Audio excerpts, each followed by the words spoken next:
अब हमने आपको बताया था आदेशिका, यानी हमने आपको बताया था कि न्यायालय में बुलाने, न्यायालय में उपस्थित होने का क्या है, ये न्यायालय में उपस्थिति का आदेशिका, धारा अध्याय 6 उपस्थित होने की आदेशिका के बारे में हम, ये सब आदेशिका ही है।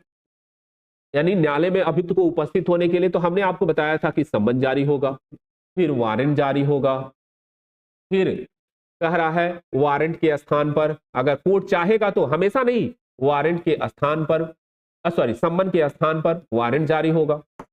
अभी हम इसको देखेंगे, सम्मन के स्थान पर वारंट जारी होगा। ये मान लो सम्मन के स्थान पर वारंट जैसी कोई बात नहीं हुई तो उद्घोषणा जारी होगा, अगर नहीं आया तो उद्घोषणा जारी होगी, उसके बाद कुर्की होगी, ये हमने देखा कुर्की होगी। अब इसको तो हमने देख लिया, ये धारा 90 में बताया, धारा 84 बताया और धारा 85 से लेकर 89 तक बताया।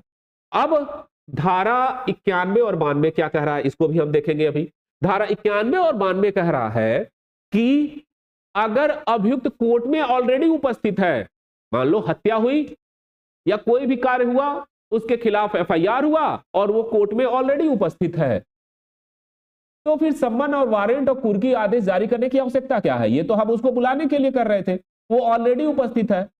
तो फिर कह रहा है अगर अभियुक्त ऑलरेडी उपस्थित है कोर्ट में, अब अभियुक्त न्यायालय में उपस्थित है, तो क्या होगा? तो फिर सम्मन और वारंट जारी नहीं होगा, तो सम्मन वारंट जारी नहीं होगा। तो क्या जारी होगा भाई?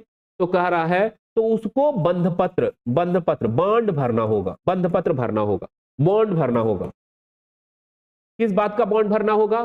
कि जब भी हम तुम्हें बुलाएंगे, हाँ ठीक है, हाँ, तो कह रहा है कि उसको बॉन्ड भरना होगा, बंधपत्र भरना होगा। किस बात का?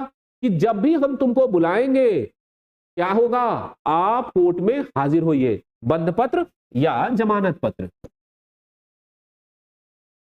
वेल बॉन्ड, वेल बॉन्ड, है ना।